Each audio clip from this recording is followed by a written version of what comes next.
Hello, everyone. My name is Kevin Bogner, and today I want to talk about 3D printing.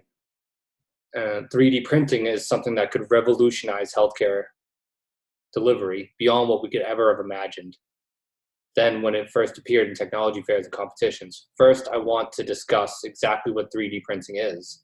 And so, explainstuff.com states a 3D printer essentially works by extruding molten plastic through a tiny nozzle that it moves around precisely under computer control.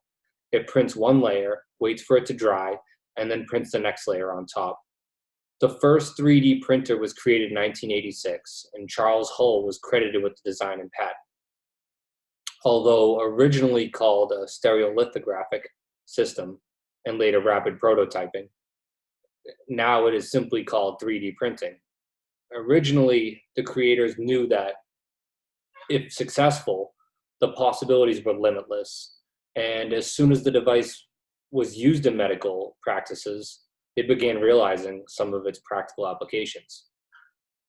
The applications for this at first are not completely obvious, but I chose this technology because when you understand how it could be used for healthcare, it is truly remarkable what we can do. And I 100% believe that 3D printing can completely disrupt.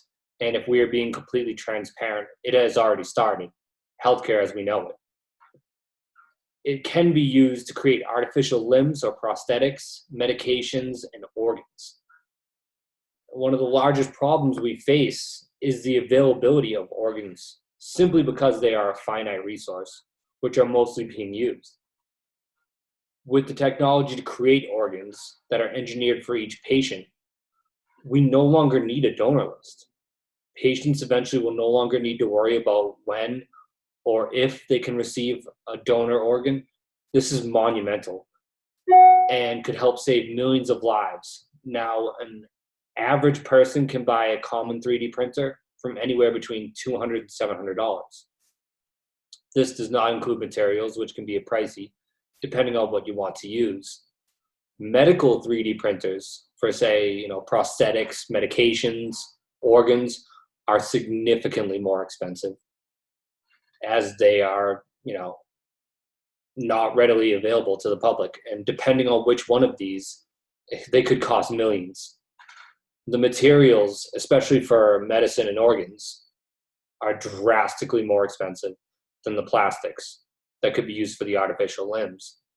And some of these materials have been approved for use in the market for the artificial limbs. However, most of the materials, the bioengineering that goes into creating the organs have not been approved for use in the market. And so you don't see that. We're not seeing that just yet. But people are working diligently every day to try to bring this hopes and dreams to life, to save all these people that need our help. And the real world applications of this are truly staggering. As far as our imagination can take us, so can 3D printing. For now, we can customize prosthetics to each individual person. Medications can be made at convenience of homes. Organs can be made as soon as they are needed. And hopefully soon we can eventually use it for other applications that have not even been introduced to the public. I truly am excited to see what the future brings, and I hope you all are as well. And thank you everyone for listening to my tech talk.